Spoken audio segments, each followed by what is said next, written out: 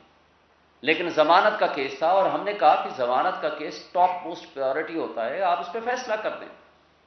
وہ فیصلہ کرنے کے بجائے انہوں نے ریزرو کر دیا، اور اگلے دن فیصلہ آیا کہ جناب یہ تو ابھی پراسیکیوشن نے لکھ کے ہی نہیں دیا کہ اس کو ان کیمرہ ٹرائل کیا جائے۔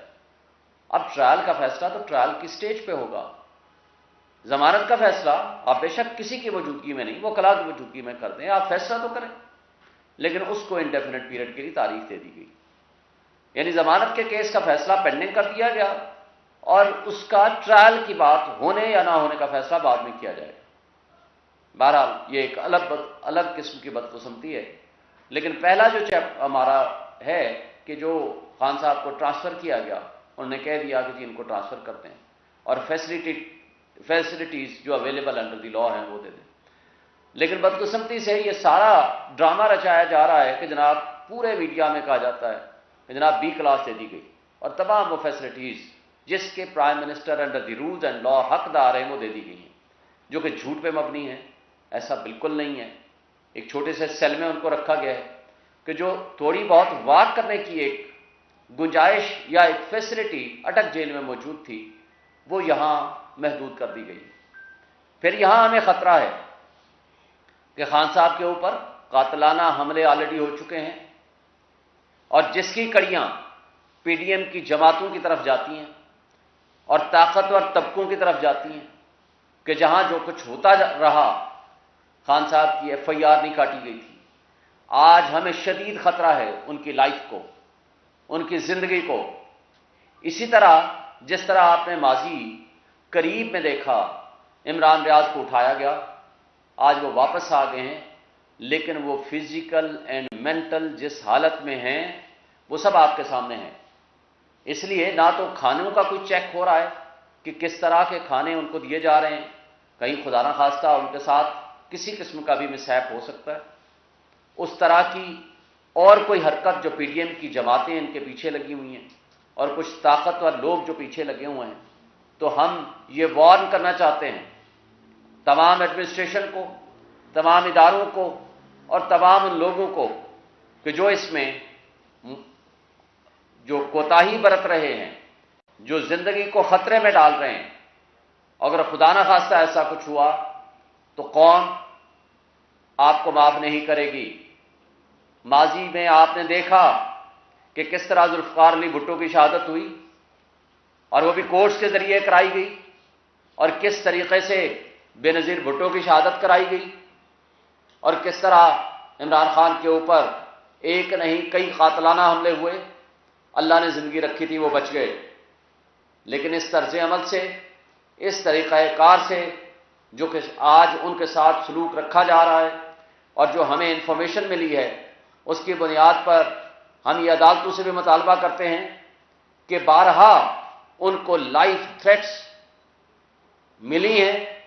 گورنمنٹ آف پاکستان نے بھی ان کو انفارم کیا ہے، اور اس کے علاوہ ہماری جو انفارمیشن ہے اس کے ذریعے اڈیالہ جیل میں ان کے ساتھ کوئی اس طرح کا خطرناک قسم کا منصوبہ بنایا جا سکتا بھی ہے اور اس کے امکانات بھی ہیں۔ اس لیے ہم بجا طور پر یہ سمجھتے ہیں کہ ان کو جو ان کی facilities under the law and constitution in کا حق ہے وہ ملنی چاہیے، اور اس کے ساتھ کسی قسم کا ایسا کوئی رویہ یا اس طرح کی کوئی حرکت جو کچھ ان کے ساتھ ممکنہ طور پر ہو سکتی ہے اس کا تدارک کیا جائے، اور اس سلسلہ میں ہم جلد ہی ہائی کورٹ سے بھی رجوع کریں گے اور سپریم کورٹ سے بھی رجوع کریں گے۔ آج جو سائفر کے حوالے سے بات ہے، میں سمجھتا ہوں کہ سائفر کا مقدمہ درج کرنا ایک سیلف ایک غلامی کی بدترین مثال ہے۔ جس شخص نے عمران خان جس شخص نے ملک کی سلامتی اور خود مختاری کا دفاع کیا، جس نے ایبسلیوٹلی ناٹ کہا، اس کو آپ نے چند دنوں میں رجیم چینج آپریشن کی سازش کے تحت ان کو اقتدار سے ہٹا دیا، اور جس شخص نے کہا بیگرز آر ناٹ چوزرز، اس کو آپ نے پرائم منسٹر بنا دیا، اور جس شخص نے کہا امریکہ ہماری وینٹیلیٹر ہے، اس کو آپ نے ڈیفنس منسٹر بنا دیا، اور جو سازش میں ملوثی کردار تھے ان کو یا تو آپ نے ان کے مقدمات ختم کر دیے یا ان کو اقتدار وہ بخشا کہ جس کی آج پاکستان نتائج بھگت رہا ہے۔ کل عید میلاد النبی کے موقع پر جو بربریت ہوئی، جو ہمارے انسانی جانوں کا نقصان ہوا، ہمیں اس پہ بہت افسوس ہے، مگر میں پوچھتا ہوں اپنے ان طاقتور ریاستی اداروں سے، اپنی ان انٹیلیجنس ایجنسیز سے، اپنے ان اداروں سے جن کی اور حکومتوں سے جن کی یہ ذمہ داری ہے کہ وہ دہشت گردی کو ختم کریں، جن کی یہ ذمہ داری ہے کہ وہ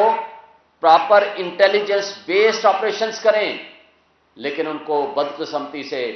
تمام اداروں کو، تمام ایجنسیز کو، پولیس کو ایک کام پہ لگا دیا گیا کہ کسی طریقے سے عمران اور پی ٹی آئی کو کرش کیا جائے، لیکن پی ٹی آئی کی مقبولیت تو نہ ختم کر سکے، لیکن بدقسمتی سے ملک کو ایک بدامنی، ایک جرائم کی آماجگاہ بنا دیا۔ آج جس طرح کی دہشت گردی کا سامنا ہمیں ہے، اس کو ہم مکمل طور پر ماضی قریب میں ختم کر چکے تھے، اور اسی طرح آج جو 25 کروڑ عوام بھوک، مہنگائی، بے روزگاری اور غربت کی لکیر کے نیچے چلی گئی ہے، وہ خودکشیاں کرنے پہ مجبور ہو گئی ہے، اور یہ سارا فراڈ اور ڈرامہ صرف ایک شخص کی دشمنی میں رچایا گیا۔ یہ ایڈونچر مس ایڈونچر ہو گیا، اور آج بھی ہمارے وہ لوگ اپنی پالیسیوں پہ نظر ثانی کرنے کے لیے تیار نہیں ہیں۔ تو کیا اس ملک کو، 25 کروڑ عوام کو جس دلدل میں پھنسا دیا گیا ہے، کیا یہ طریقہ کار آپ جاری رکھیں گے؟ کیا عمران خان کے بغیر کاکڑ صاحب کہتے ہیں کہ الیکشن ٹھیک ہوگا، اور پھر ساتھ یہ کہتے ہیں کہ نہیں جی یہ غلط فہمی کی بنیاد پر مروڑ تروڑ کر میرا بیان پیش کیا گیا، پھر دوسرا انٹرویو دیتے ہیں کہ نہیں اگر پی ٹی آئی بھی نہیں ہوگی تب بھی وہ الیکشن لیجیٹیمیٹ ہوگا؟ دل کی بات زبان پہ آ جایا کرتی ہے۔ کاکڑ صاحب سے پوچھتا ہوں، یہ تمہارا کام ہے کہ تم کیئر ٹیکر ہو، تمہیں کس نے یہ اختیار دیا ہے کہ چارٹر طیارے کے اوپر تم آپ کی عوام کے پیسے کو آپ ضیاع کریں؟ آپ کو کس نے اختیار دیا ہے کہ آپ پوری دنیا میں گھومتے پھریں اور وہ سرکار کے خرچے پہ، پبلک کے فنڈز پہ؟ آج صورتحال یہ ہے، یو این ڈی پی کی رپورٹ کے مطابق 17.5 سے 18 بلین ڈالر سالانہ ہم اشرافیہ کو مفت مراحت دے رہے ہیں۔ کیا آپ اس بات کے متحمل ہو سکتا ہے ہمارا ملک؟ اور اس کے باوجود بڑی ڈھٹائی کے ساتھ بیٹھ کے کہتے ہیں کہ نہیں، کہ ہم تو بڑے امپارشل ہیں۔ آپ کی امپارشلٹی اسی دن نظر آ گئی تھی کہ جس دن آپ نے مسلم لیگ نون کے حمایت یافتہ لوگوں کو آپ نے منسٹرز بنا دیا۔ آج صورتحال یہ ہے کہ سائفر کے حوالے سے وہ سارے کردار جو آج سب کے سامنے انٹرسیپٹ کی رپورٹ دے چکی ہے، انٹرسیپٹ کی رپورٹ اگر غلط ہے تو میں حکومت پاکستان سے، میں اپنے اداروں سے مطالبہ کروں گا کہ آپ اس کے خلاف مقدمہ دائر کیجئے اور کہیے کہ یہ رپورٹ غلط ہے، اور یہ کہیے کہ اس سازش میں یہ لوگ ملوث نہیں ہیں، یہ کہیے کہ اس کے کنٹینٹس پاکستان کی سلامتی اور خود مختاری کے خلاف ہیں۔ لیکن اگر آپ اس پہ خاموش رہتے ہیں اور آج بھی سائفر کی موجودگی میں اس کے اوپر کوئی جوڈیشل کمیشن نہیں بناتے، تو یہ مطلب تصور ہوگا کہ پاکستان ابھی آزاد نہیں ہوا، اس کو حقیقی آزادی کی آج بھی ضرورت ہے۔ اگر ہم نے غلامی میں رہنا تھا تو 1947 میں ہم نے ملک کیوں آزاد کرایا؟ عمران خان نے تھرو آؤٹ یہ مطالبہ کیا کہ اس کے اوپر جوڈیشل کمیشن بنایا جائے،